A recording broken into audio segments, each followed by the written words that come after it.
before I got into the video, I did want to say, hey, new microphone. I'm still trying to figure out how the equalizing works with microphones.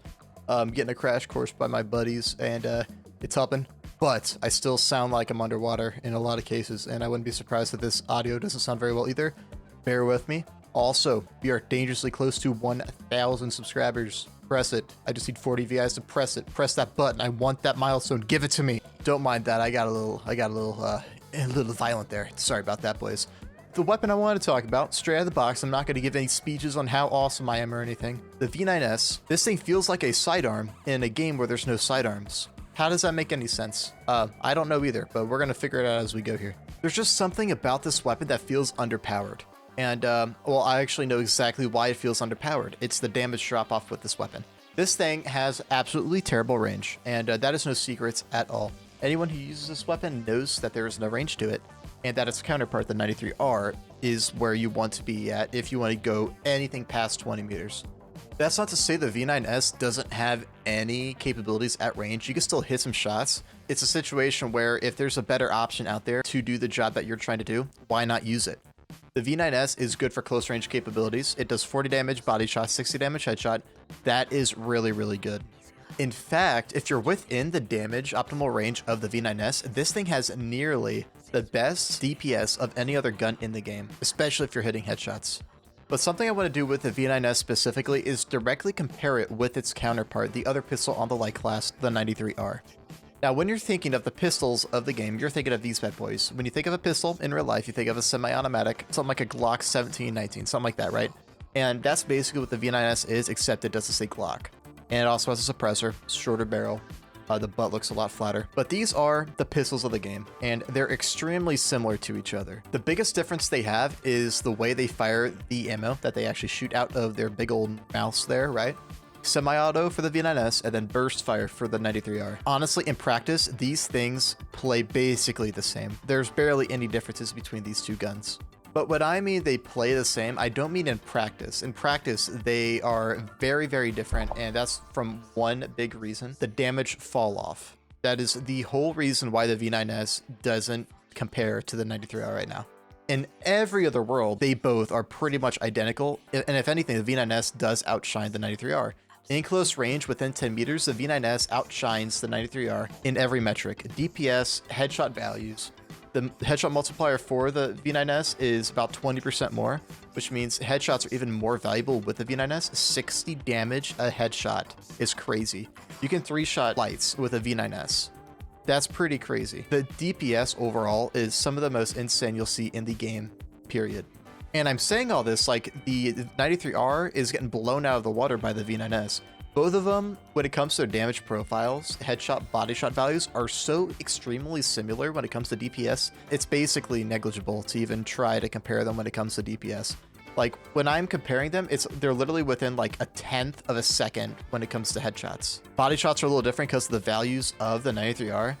So you can say the V9S does have better close range capabilities, and it does on paper. So I will give the V9S a point there. But most of the fights, especially in the current meta of longer range encounters, the 93R is going to absolutely dominate the field against the V9S. And that is indeed because of the damage fall-off range that the V9S suffers from. With the V9S, the minimum range is 10 meters and the max range is 15 meters. Within 5 meters, it loses its effectiveness by 38%. 38% within 5 meters is crazy work. It goes from 40 damage points to 25 instantaneously. That's ridiculous, man. Headshot values from 60 all the way down to 38 damage points. That is crazy work. And I'm not going to pretend that when it comes to the 93R, it is also extremely long range either. The only difference is between the two weapons, the 93R has much more capabilities because the damage fall off doesn't activate until 32 meters. After 40 meters, this thing is also a hunk of junk as well. In real life, that's not going to happen. 40-meter shots are the most unpractical shots ever for pistols, especially with iron sights. Sure, they're a lot easier with an optic. There's a reason why rifles are a thing. If pistols were the be-all, end-all of engagements past 50 meters, why would you need a rifle? Just use a pistol. It's easy. But this is a video game, and video games, they don't abide by the laws of the real world. In a game like the finals, they need to be as viable to at least compete with some of the rifles, and that's exactly what the 93R is doing. When you're comparing the 93R to the AKM, when it comes to its damage drop-off, they're pretty much identical, except the 93R has slightly more range when it comes to damage drop-off. So the AKM, it starts at 30 meters to 37.5 meters. 93R is 32 meters to 40 meters. This pistol has more range than one of the most iconic rifles of all time. At least its bigger brother. And when it comes to the context of the finals, I'm not saying that is a bad thing. The 93R is good because it's the most consistent weapon on that light class. And I want every other weapon to be as consistent as the 93R. I'm not the biggest fan of nerfs. I want things like the V9S to actually be as good as the 93R. But before I get into like reworks / buffs, however you want to go about that, there is a little bit of a silver lining to it. At extremely far ranges, past 40 meters, that's not really extremely long, but you see what I'm trying to get at. The damage drop-off for the 93R is crazy. It is 60%, unlike V9S is 38%.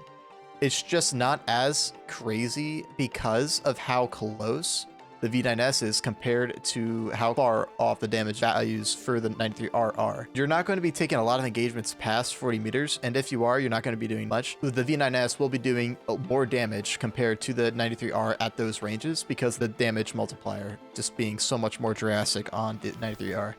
Just when it comes to all the ranges that matter, the damage that the 93R is going to get out is it's drastically more than the V9S. So with all these facts now nestled in your guys' brain, why would you ever pick the V9S over the 93R? The only value you'd get is so minute in those 10 meter ranges that you might as well just go with a 93R anyways. The V9S just suffers a crazy injury in the whole damage department. So there's literally no use in it when it comes to V9S versus 93R. When you're thinking about it, this is literally just a comparison between both weapons. But this is really just me complaining to Embark about why they are catering so much to the 93R and not the V9S. If they're so worried in making the V9S OP, maybe like it was back in Season 1, I don't know. I haven't played it in Season 1 or in Season 2 or whenever the buffs back then happened. All I know is that it isn't in a good spot now because of how good of a spot the 93R is in. So just up the damage fall off by like 10 meters. And just like that, this thing is going to be more viable. But then people are going to be complaining about the damage that the V9S is doing at 20 meters away. It's overshadowing rifles, blah, blah, blah, blah, blah, whatever. Okay, just nerf the damage. Just nerf the damage, increase the damage fall off, and there you go. You have another contender at that range. It'll be more of a damage problem, the damage output, than it would be about range when it comes to the two pistols. This is why I'm glad I'm going to get your guys' thoughts down in the comments at the end of this video. Lord knows I'm not perfect, except in all the reasons that matter. I'm like, what, like 7'6", 300 pounds of pure muscle. You guys already know that. You guys have seen my picture. I'm just kind of annoyed that Embark is catering to specific weapons and not to all the other weapons that people want to use, but they feel like they have to use these better weapons to play at a decent level. And that's really annoying. Look at Melee. Melee is in shambles. The KS-23 is also in shambles because they added a better version of it with a BFR. You have other things like the AKM that, sure, it's still competent, but it's getting overshadowed by the FAMAS. Same thing with the FCAR. All these weapons are just continuously getting buffed and buffed and buffed, while these other weapons are suffering from redundancy because they can't compete with these other weapons, and I really don't get that. Why not make all the weapons good so we can have a dynamic pro scene if they really want that? Like, if all the weapons are good and all the pros are using different classes and different, like strategies, wouldn't that be more entertaining for the audience? If this is because they want to keep consistency with the majors, then I guess they can do that. But afterwards, give us some more versatility in our classes and our loadouts. We want more things to do than just be a meta slave, you know? Give us something else. And sure, that can come in the form of other weapons, but why don't you just fix the weapons you have now? And especially the V9S, that weapon has been with us since the very beginning of the game. I don't know, maybe I am missing something. Maybe this weapon is purposely being at a bad spot because of what it was doing back in the day before I started playing the game. I don't know, but that's why you guys are here, to correct my wrongs. But other than that though, that's pretty much all I really had for you guys. Leave your thoughts down in the comments, like, subscribe, get us to 1,000 before the end of the month, even though that's going to be pretty hard to do. But I believe in you guys. I'm leaving my meaningless goal in your guys' hands, so go ahead, do it for me. But you guys have a good day, alright?